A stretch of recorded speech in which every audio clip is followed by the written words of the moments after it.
നമസ്കാരം. ജാതിയോ മതമോ മറ്റ് സാമൂഹിക ഭിന്നതകളോ തൻ്റെ ജീവിതത്തിൽ ഉണ്ടാവരുതേ എന്ന് നിശ്ചയിച്ച് വ്യക്തിജീവിതവും പൊതുജീവിതവും നയിച്ച മഹാനായ സിനിമാക്കാരനായിരുന്നു അന്തരിച്ച സലിം കുമാർ.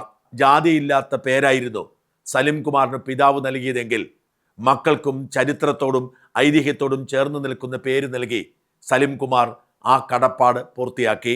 കേവലം 56 വയസ്സ് വരെ മാത്രം ജീവിക്കാൻ ഭാഗ്യം ലഭിച്ച മഹാനായ ആ ചലച്ചിത്രകാരൻ ലോകത്തോട് വിട പറയുമ്പോൾ ഈ നാട് നൽകിയ ആദരവും സമാനതകളില്ലാത്തതാണ്.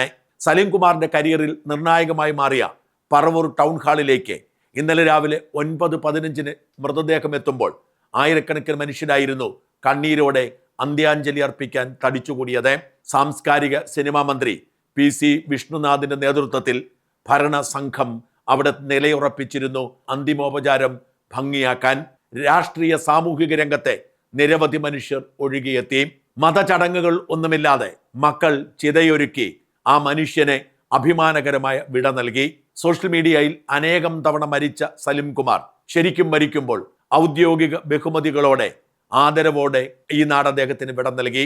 താൻ കോൺഗ്രസ്സുകാരനാണ് എന്ന് ഉറക്ക പ്രഖ്യാപിച്ച് അധികാരമുണ്ടെങ്കിലും ഇല്ലെങ്കിലും തനിക്ക് കോൺഗ്രസ് ആയിരുന്നാൽ മതി എന്ന് പറഞ്ഞ് തൻ്റെ നിലപാട് വ്യക്തമാക്കിയ സിനിമക്കാരനായിരുന്നു സലിം കുമാർ. അതുകൊണ്ട് ഒരുപാട് നഷ്ടങ്ങൾ ഉണ്ടായിട്ടും പശ്ചാത്തപിച്ചില്ല.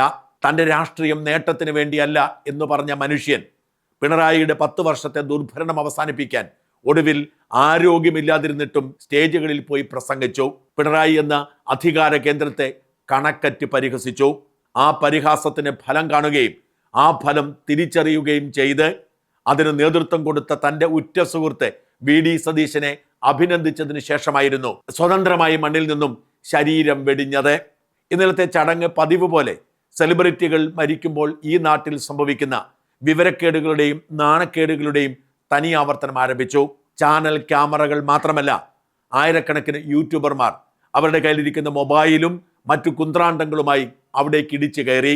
മരിച്ചുപോയ മനുഷ്യന്റെ ഉറ്റ ബന്ധുക്കളുടെയും സുഹൃത്തുക്കളുടെയും വേദനയും ദുഃഖവും തിരിച്ചറിയാൻ കഴിയാതെ അവർ മൊബൈൽ ഫോണും പിടിച്ചുകൊണ്ട് കിറിയിൽ കുത്തി നടന്നു. സഹിക്കാൻ വയ്യാത്ത ഈ ദുരന്ത കാഴ്ചയ്ക്കെതിരെ ആരും ഒരിക്കലും പ്രതികരിക്കില്ലായിരുന്നു. എന്നാൽ ഇന്നലെ ചന്തു എന്ന സലിം കുമാറിന്റെ നേറവകാശിയായ മകൻ കൃത്യമായി പ്രതികരിച്ചു.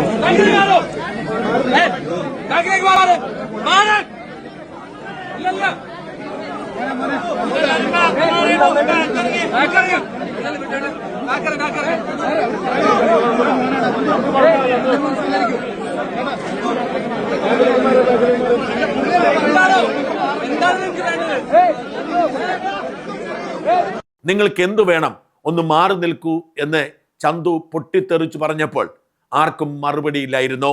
ഇങ്ങനെ ആരെങ്കിലുമൊക്കെ പ്രതികരിച്ചാൽ മാത്രമേ ഈ വൃത്തികേട് അവസാനിപ്പിക്കാൻ കഴിയൂ എന്നെല്ലാവർക്കും അറിയാം. ഇന്നലെ സോഷ്യൽ മീഡിയ ചർച്ച ചെയ്തത് മുഴുവൻ ഈ ദുരന്തം ഇനി ആവർത്തിക്കാതിരിക്കാനുള്ള വഴികളാണ്. മാധ്യമപ്രവർത്തകർക്ക് വാർത്ത റിപ്പോർട്ട് ചെയ്യാനുള്ള അവകാശമുണ്ട്. എന്നാൽ 24 മണിക്കൂറും മാധ്യമപ്രവർത്തകരും യൂട്യൂബർമാരും മരിച്ചവരുടെ ബന്ധുക്കളുടെ വികാരം പോലും തിരിച്ചറിയാതെ കിറിയിൽ കുത്തി നടക്കുന്നത് അവസാനിപ്പിച്ച മതിയാവും. മാധ്യമപ്രവർത്തകർക്ക് വീഡിയോ റെക്കോർഡ് ചെയ്യാൻ പ്രത്യേക സമയം അനുവദിക്കുകയും ബാക്കിയൊക്കെ സ്വകാര്യ ചടങ്ങായി നടത്തുകയും ചെയ്തില്ലെങ്കിൽ ഇത്തരം വൃത്തികേടുകൾ ഇനിയും ആവർത്തിക്കും. മാധ്യമപ്രവർത്തകരെ വിളിച്ച് ആ ചടങ്ങിന് നേതൃത്വം കൊടുത്ത മുഖ്യമന്ത്രി തന്നെ ഇതിനൊരു പരിഹാരമുണ്ടാക്കാൻ വഴി കണ്ടെത്തണം. ഇവിടെ എടുത്തു പറയേണ്ടത് VD സതീശൻ എന്ന മുഖ്യമന്ത്രിയുടെ രംഗപ്രവേശവും ഇടപെടലുമായിരുന്നു. VD സതീശനെ സലിം കുമാർ വെറും ഒരു സിനിമക്കാരനായ സുഹൃത്ത് മാത്രമല്ല, തൻ്റെ നാട്ടിലെ ഏറ്റവും വലിയ സെലിബ്രിറ്റിയാണ്. സതീശനാകുന്നതിന് മുൻപേ സലിം കുമാർ ആയിട്ടുണ്ട്. അതുകൊണ്ട് തന്നെ സലിം കുമാർ എന്ന നടൻ തൻ്റെ രാഷ്ട്രീയത്തോടൊപ്പം ചേർന്ന് നിന്ന് തൻ്റെ സുഹൃത്തായി തൻ്റെ അനുജനായി മുമ്പോട്ട് പോയപ്പോൾ അന്ത്യാഞ്ജലി അർപ്പിക്കാൻ എത്തിയ VD സതീശൻ അധികാരത്തിൻ്റെ പത്രാസ് കാണിച്ചില്ല എന്ന് മാത്രമല്ല, ഒരു ആത്മസുഹൃത്തിനെ പോലെ, ഒരു കാരണവരെ പോലെ അവിടം നിയന്ത്രിച്ചു. ഒരു എസ്കോർട്ടും പൈലറ്റും ആയിരുന്നു VD സതീശൻ അവിടേക്ക് രംഗപ്രവേശം ചെയ്തത്. ആ കാഴ്ച മലയാളികൾക്ക് അത്ഭുതമായിരുന്നു. സെലിബ്രിറ്റികൾ മരിക്കുമ്പോൾ അവിടെ എത്തുന്ന പിണറായി വിജയനെ നമ്മളൊക്കെ കണ്ടിട്ടുണ്ട്. പിണറായി വിജയൻ എത്തുന്നതിന് മുൻപ് ആയിരക്കണക്കിന് പോലീസുകാർ സകലരെയും വകഞ്ഞു മാറ്റി നിർത്തും. ഉറ്റ ബന്ധുക്കൾക്ക് പോലും ആദരാഞ്ജലികൾ അർപ്പിക്കാൻ കഴിയാത്ത വിധത്തിൽ മണിക്കൂറുകളോളം പോലീസിന്റെ തേർവാഴ്ചയാണ്. അങ്ങനെ വലിയ അകമ്പടിയോടുകൂടി പിണറായി വിജയൻ എത്തുന്നു. ഇങ്ങനെ നെഞ്ചു വിരിച്ച് കൈവീശി പിണറായി വിജയൻ അന്ത്യാഞ്ജലി അർപ്പിക്കാൻ പോകുന്നു. കൂടെ നിൽക്കുന്നവർ കൊടുക്കുന്ന പുഷ്പചക്രം അവതരിപ്പിച്ച് അടുത്തു നിൽക്കുന്നവർക്ക് ഒരു ആദരാഞ്ജലി അർപ്പിച്ച് ഇരട്ടച്ചങ്കൻ മടങ്ങുമ്പോൾ സൈബർ അന്തംസ് പ്രകടനം തുടങ്ങും. പക്ഷെ നമ്മൾ ഇന്നലെ കണ്ടത് അങ്ങനെയല്ല. വി ഡി സതീശൻ വന്നിറങ്ങിയത് ആൾക്കൂട്ടത്തിന് നടുവിൽ. വി ഡി സതീശന് മുമ്പോട്ട് കൊണ്ടുപോകാൻ പോലീസ് വലയൊരുക്കിയില്ല. ആൾക്കൂട്ടത്തോട് പ്ലീസ് പ്ലീസ് വഴി തരൂ എന്ന് പറഞ്ഞ് ആളെ വകഞ്ഞു മാറ്റി ആൾക്കൂട്ടത്തിനിടയിൽ വി ഡി സതീശൻ പോകുന്നു. എന്നിട്ട് അവിടെ പോയി നാടകീയമായി പുഷ്പചക്രം സമർപ്പിച്ച് അഭിവാദ്യം അർപ്പിച്ച് മടങ്ങുകയായിരുന്നില്ല. അവിടെ പോയി സലീം കുമാറിന്റെ മക്കളെ കെട്ടിപ്പിടിച്ച് ആദരവർപ്പിച്ചു, ഭാര്യയെ ആശ്വസിപ്പിച്ചു. എന്നിട്ട് ആൾക്കൂട്ടത്തിന്റെ ഭാഗമായി അവിടെ നിന്നു. വി ഡി സതീശൻ ആൾക്കൂട്ടത്തിലേക്ക് കടന്നു പോകുന്ന കാഴ്ച വളരെ കൗതുകമുണർത്തുന്നതായിരുന്നു. കുഞ്ഞു കവുങ്ങിലൊക്കെ പിടിച്ച് അതിനിടയിലൂടെ വളഞ്ഞും തിരിഞ്ഞും പോകുന്നു.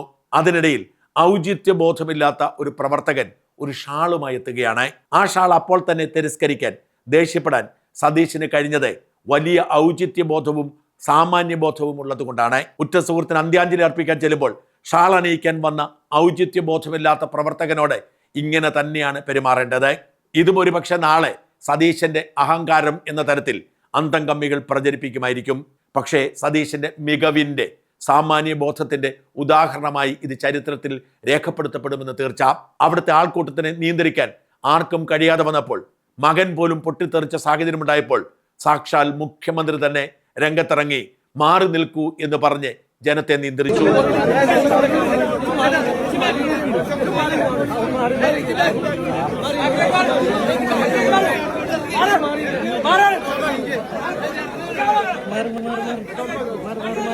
വി ഡി സതീശനെ എങ്ങനെയെങ്കിലും അപമാനിക്കാൻ ശ്രമിക്കുന്നവർ ഈ വീഡിയോ എടുത്ത് സൂക്ഷിച്ചു വയ്ക്കും. പക്ഷെ ഇന്നലെ വി ഡി സതീശൻ പൊട്ടിത്തെറിച്ചപ്പോൾ വാസ്തവത്തിൽ കേരളത്തിന്റെ ഹൃദയം മിടിക്കുകയായിരുന്നു. സലീം കുമാറിന്റെ മകന് പോലും പൊട്ടിത്തെറിക്കേണ്ട സാഹചര്യമുണ്ടായി. ആ സാഹചര്യത്തിൽ ആർക്കും നിയന്ത്രിക്കാൻ കഴിയാത്ത ആൾക്കൂട്ടത്തെ നിയന്ത്രിക്കാൻ അവിടെ ഇച്ഛാശക്തിയുള്ള ഒരു കാരണവരുടെ കുറവുണ്ടായിരുന്നു. ആ റോളാണ് വി ഡി സതീശൻ ഏറ്റെടുത്തതും ഭംഗിയായി ആളെ നിയന്ത്രിച്ചതും.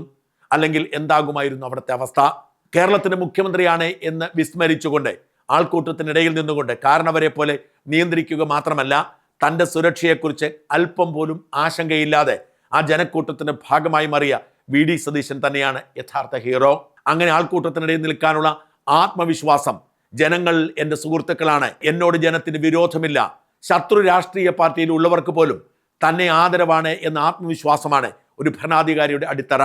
അത് വി ഡി സതീശനുണ്ട്, പിണറായി വിജയൻ ഇല്ലായിരുന്നു എന്ന് ഇന്നലത്തെ ഈ ഇടപെടൽ തെളിയിക്കുന്നു.